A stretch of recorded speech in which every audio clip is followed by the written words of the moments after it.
Ya, 2030.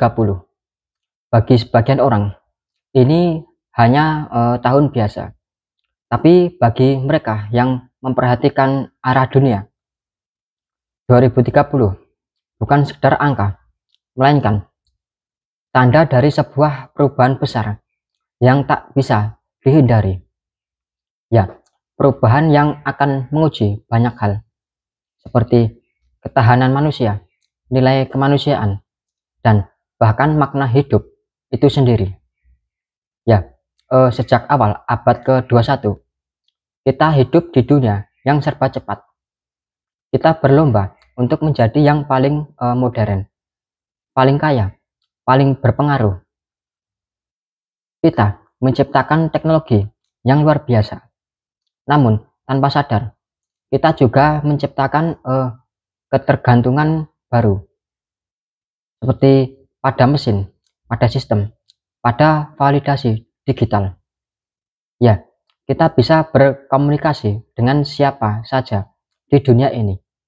Namun, ironisnya, kita kehilangan kemampuan untuk benar-benar berbicara dari hati ke hati. Kita punya banyak pilihan, tapi justru semakin bingung menentukan arah hidup. Kita mengaku bebas, tapi sebenarnya kita terikat oleh keinginan, ekspektasi, dan tekanan sosial yang kita bangun sendiri. Ya, dan secara perlahan manusia mulai kehilangan esensi dari kata hidup.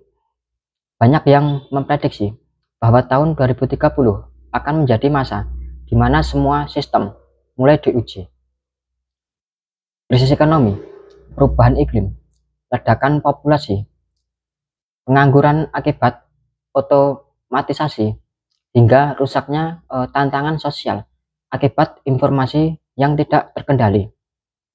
Ya, namun jika kita lihat lebih dalam, semua krisis itu hanya cermin dari krisis yang lebih besar, yakni krisis dalam diri manusia itu sendiri.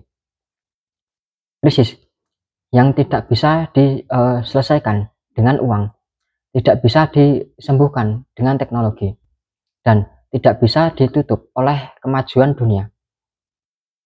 Ya, itulah krisis kesadaran. Manusia kehilangan arah, hidup tanpa tujuan, berpikir hanya untuk hari ini, tanpa memikirkan masa depan, menjadi pintar secara teknologi, tapi miskin secara batin. Dan disitulah bencana sesungguhnya dimulai. Bukan karena dunia rusak, tapi karena hati manusia kehilangan arah dan cahayanya. Ya, bayangkan dunia di tahun 2030, mobil tanpa sopir di jalan raya, toko tanpa kasir, robot yang bekerja menggantikan manusia, dan kecerdasan buatan yang bisa menulis, menggambar, bahkan berpikir seperti kita. Ya, kedengarannya luar biasa. Tapi di balik kemajuan itu, ada harga yang harus dibayar. Ribuan pekerja manusia akan menghilang. Sistem ekonomi akan berubah total. Dan yang lebih menakutkan, banyak orang akan kehilangan rasa berarti dalam hidupnya. Karena selama ini, sebagian besar dari kita mendefinisikan nilai diri dari berdasarkan pekerjaan dan uang. Ketika itu diambil, banyak yang merasa hidupnya tak lagi berguna. Maka krisis terbesar bukan soal kehilangan pekerjaan, tapi kehilangan makna eksistensi. Ya, di masa itu orang-orang mungkin akan punya lebih banyak waktu luang, lebih banyak hiburan, lebih banyak kemudahan. Namun bersamaan dengan itu, mereka juga akan kehilangan arah.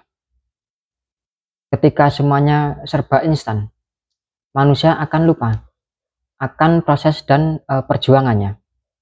Ketika semua bisa dikendalikan dengan satu sentuh layar, kita lupa bagaimana cara bersabar dan bertahan. Ya, krisis 2030 bukan hanya tentang ekonomi atau teknologi. Ini adalah krisis kemanusiaan.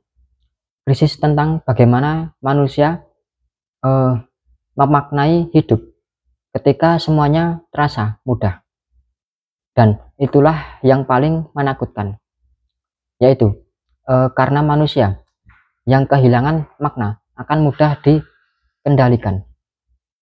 Di tengah dunia yang penuh suara, akan ada banyak orang yang merasa hidupnya sunyi.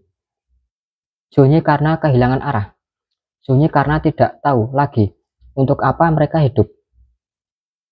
Ya, mereka mungkin punya segalanya, uang, jabatan, popularitas, tapi dalam diri hati mereka ada kehampaan yang tak bisa diisi dengan apapun. Dan di tahun-tahun menjelang 2030, gejala ini sudah mulai terlihat. Banyak orang yang hidup di bawah tekanan sosial, dibandingkan oleh algoritma, dan kehilangan identitas asli mereka karena selalu berusaha menjadi seperti orang lain. Namun, di balik semua itu, 2030 juga bisa menjadi titik balik peradaban manusia. Ya, krisis akan memaksa manusia untuk berhenti sejenak, untuk menatap diri sendiri, untuk bertanya, apa sebenarnya arti hidup ini? Ya, mereka yang mampu bertahan bukan mereka yang paling pintar atau paling kaya, tapi mereka yang paling tenang, paling sadar, dan paling berdamai dengan dirinya sendiri. Mereka akan belajar kembali hidup sederhana, kembali menghargai waktu, kembali mencari makna dalam keheningan, bukan dalam kebisingan dunia digital. Ya, dari sanalah sebuah kebangkitan baru akan lahir. Bukan kebangkitan teknologi, tapi kebangkitan jiwa manusia. Jadi, sebelum tahun 2030 benar-benar datang, ada beberapa hal yang bisa kita mulai hari ini. Pertama, belajarlah untuk hidup dengan sadar. Sadari apa yang Anda lakukan, apa yang Anda pikirkan, dan apa yang Anda kejar. Tanya diri Anda sendiri, apakah ini benar-benar saya, atau hanya tuntutan dunia? Yang kedua, kuatkan mental Anda.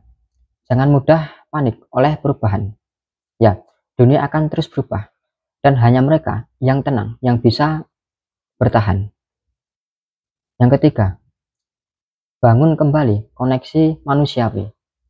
Ya, berbicaralah dari hati, bukan dari layar. Hargai hubungan yang nyata, bukan sekedar followers dan like. Kemudian yang keempat, berdamailah dengan ketidakpastian. Ya, karena di masa depan yang pasti hanyalah perubahan itu sendiri. Dan yang mampu bertahan bukan yang paling kuat, tapi yang paling mampu beradaptasi dengan tenang. Ya, mungkin benar 2030 akan menjadi masa krisis besar. Namun bisa jadi krisis itu adalah panggilan untuk bangun. Panggilan bagi manusia untuk kembali menjadi manusia. Bukan robot yang dikuasai sistem, bukan individu yang kehilangan arah hidup, tapi manusia yang sadar akan siapa dirinya dan apa tujuan hidupnya. Karena pada akhirnya krisis terbesar bukanlah ketika dunia hancur, melainkan ketika manusia kehilangan jiwanya sendiri. Dan 2030 akan menjadi cermin besar bagi umat manusia.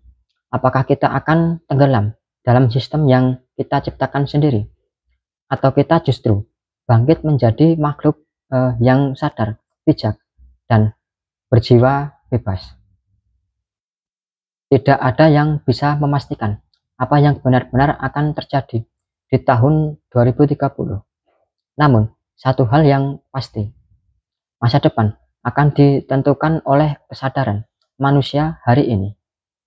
Maka, sebelum badai datang, perkuat diri Anda dari dalam.